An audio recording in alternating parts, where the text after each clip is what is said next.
खाने वाली चुड़ैल। रात को अचानक राधिका मौसी को किचन से कुछ गिरने की आवाज आई। उन्होंने बाहर निकल के देखा तो किचन में उन्हें कोई सफेद साड़ी में दिखा। वो चीख पड़ी, हे भगवान, आलतू जलाल तू आई भला को टाल तू, आलतू जलाल तू आई भला को टाल तू। राधिका मौसी को चीखते सुनकर श्रवण बाहर आता है भागते हुए। अरे माँ, क्या हुआ? क्या देख लिया? दादी माँ आ गई क्या सपने में? अरे बेटा, रसोड़े में देख तो कौन है? श्रवण रसोड़ी में झांक कर देखता है और उसे कोई नहीं दिखता अंदर। अब रसोड़ी में तो कोई नहीं है माँ। कोई सफेद साड़ी में नहीं है क्या? नहीं माँ, कोई भी नहीं है। चिल्लम चिल्ली की आवाज सुनकर काजल भी वहां आ जाती है। अब क्या हो गया माँ जी? अरे बेटा, रसोड़ी में एक चुड़ैल थी सफेद साड़ी में। अरे क्या कर रही थी वो अंदर? अरे बताया नहीं, कल आएगी ना तो पूछ लूंगी। चुड़ैल जी, आपका क्या प्लान है? माँ जी, रात बहुत हो गई है, आपने कोई बुरा सपना देखा होगा, चलिए सो जाइए। राधिका मौसी सोने तो चली जाती है पर उनको रात भर नींद ही नहीं आती। वो कुछ भी उलझुल बातें सोचने लगती है।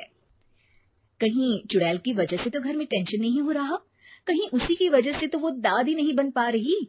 सुबह जब राधिका मौसी रसोड़े में छानबीन करती है तो पाती है कि नींबू का अचार गायब है। चुड़ैल नींबू का अचार ले गई? मुझे तो ठीक नहीं लग रहा कुछ। चुड़ैल को भी पता है कि जिंदगी का असली मजा तो खट्टे में ही है। राधिका मौसी झट से श्रवण को फोन कर देती है। बेटा, मुझे समस्या समझ में आ गई है, हमें एक तांत्रिक की जरूरत है।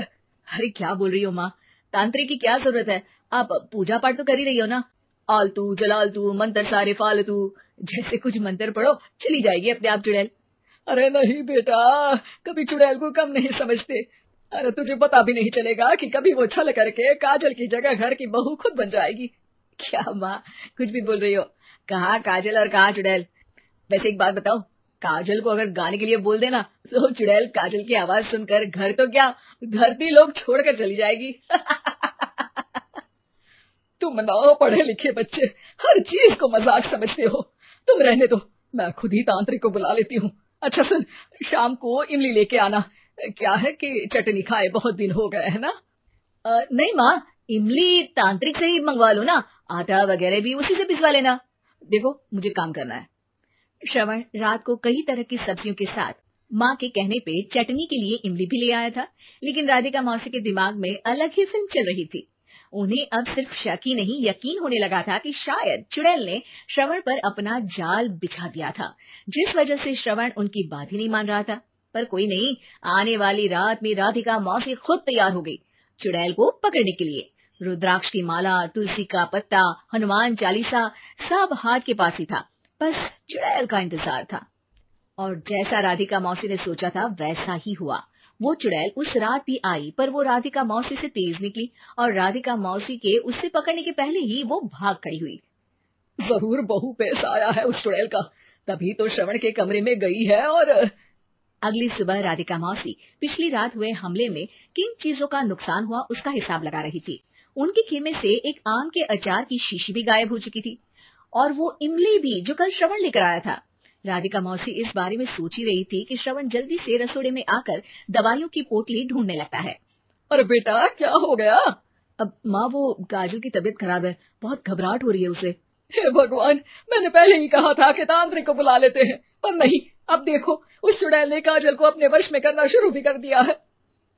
हालांकि श्रवण भूतों में विश्वास नहीं करता था, पर अब वो भी डर जाता है और राजी हो जाता है एक तांत्रिक को बुलाने के लिए। कुछ ही घंटों में तांत्रिक आ जाते हैं और राधिका मौसी तांत्रिक जी को सब बता देती है। घर संकट, घनघोर संकट, चुड़ैल को मारू जोर चाकट, ओम भट स्वाहा खटखा के आहा। अरे ये क्या मंत्र है? मेरे खुद के ओरिजिनल मंत्र है, कल रात को ही लिखे हैं, अच्छे लगे तो दाद चाहूंगा। एक और मंत्र सुनो।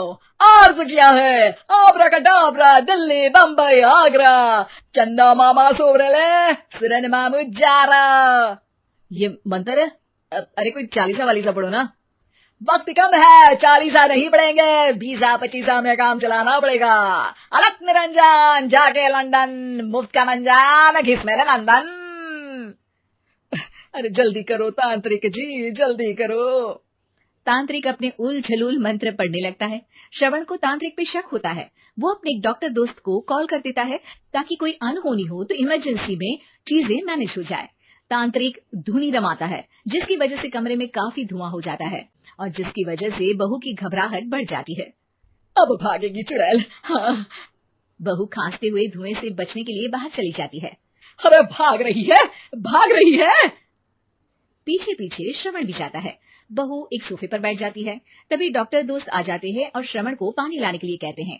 थोड़े चेकअप के बाद डॉक्टर कहते हैं, मेरे हिसाब से जाप का काम पूरा हो गया है। क्या मतलब? अरे कुछ भी नहीं माँ, कोई चुड़ैल नहीं है, खुशखबरी है, अब दादी बनने वाली है। मगर वो सब अचार के डब्बे। श्रवण दोनों अचार के डब्बे अपनी माँ को दिखाता है, जो कि उनके बिस्तर के नीचे छुपे हुए थे। आपने सही बोला था माँ, वो चुड़ैल काजल ही थी जो खट्टा खा रही थी। हमें कल ही पता चला, पर हमने आपको ये तांत्रिक वाला काम करने दिया ताकि आपको भरोसा हो जाए कि भूत वगैरह कुछ होता ही नहीं। अच्छा, ये तो बड़ी खुशी की बात है। पर बेटा मुझे एक झाड़ू तो ला दे। क्यों माँ? ये तांत्रिक का भूत उतारती हूँ मैं। अब तांत्रिक राधा मौसी के डर से घर से भाग निकलता है और राधा मौसी उसके पीछे भागती है। अरे संकट ये घनघोर है, तांत्रिक मुआ चोर